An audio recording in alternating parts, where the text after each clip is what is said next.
हरियाणा विधानसभा चुनाव के पिछले वीडियो में हमने बात भाजपा नेताओं के बगावती तेवर उनके कैंडिडेट की लिस्ट पर की थी। आज की इस वीडियो में बात हम कांग्रेस की लिस्ट पर करते हैं। कांग्रेस की बात करें तो आमतौर पर ऐसा कहा जाता है कि कांग्रेस को खुद कांग्रेस ही हराती है।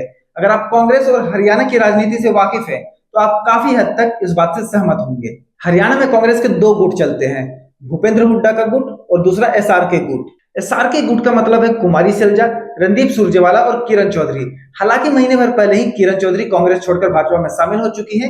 उन्होंने राज्यसभा का रास्ता भी तय कर लिया है। अब उनकी विधानसभा सीट से उनकी जगह उनकी बेटी श्रुति चौधरी भाजपा की कैंडिडेट है। एसआरके ग्रुप में किरण चौधरी के एग्जिट के बाद अब चौधरी बीरेंद्र सिंह की एंट्री हो चुकी है, जिन्होंने लोकसभा चुनाव से एन पहले कांग्रेस में अपनी घर वापसी की है। हरियाणा कांग्रेस में गुटबाजी का आलम यह है कि भूपेंद्र सिंह हुड्डा के बेटे दीपेंद्र हुड्डा और कुमारी सैलजा ने चुनाव से पहले अपनी अलग अलग यात्राएं निकाली।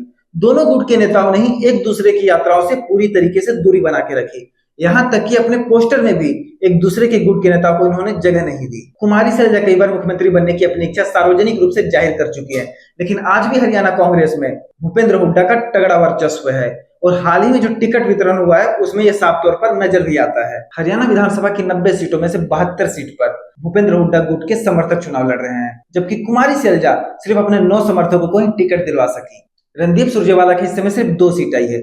एक सीट कैप्टन अजय यादव ने अपने बेटे को दिलवाया है, एक सीट गठबंधन में गया है, जबकि 5 सीट कांग्रेस नेतृत्व के पसंद से बांटी गई है। यहाँ पर भूपेंद्र सिंह हुड्डा तो साफ तौर पर कांग्रेस आलाकमान को चुनौती देते हुए भी नजर आते हैं। पलवल सीट पर उन्होंने अपने समधी करण सिंह दलाल का टिकट घोषणा होने से पहले ही नामांकन भरवा दिया था।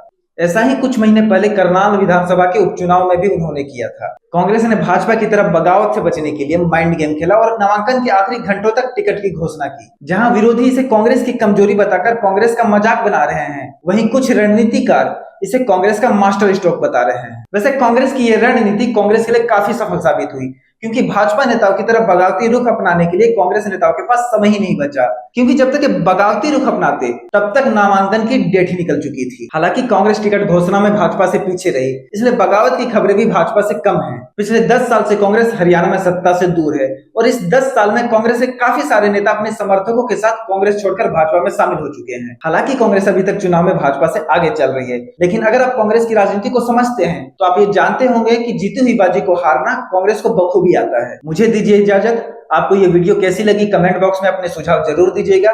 ऐसे ही खबरों के लिए वयम भारत के यूट्यूब चैनल को सब्सक्राइब करिए। धन्यवाद।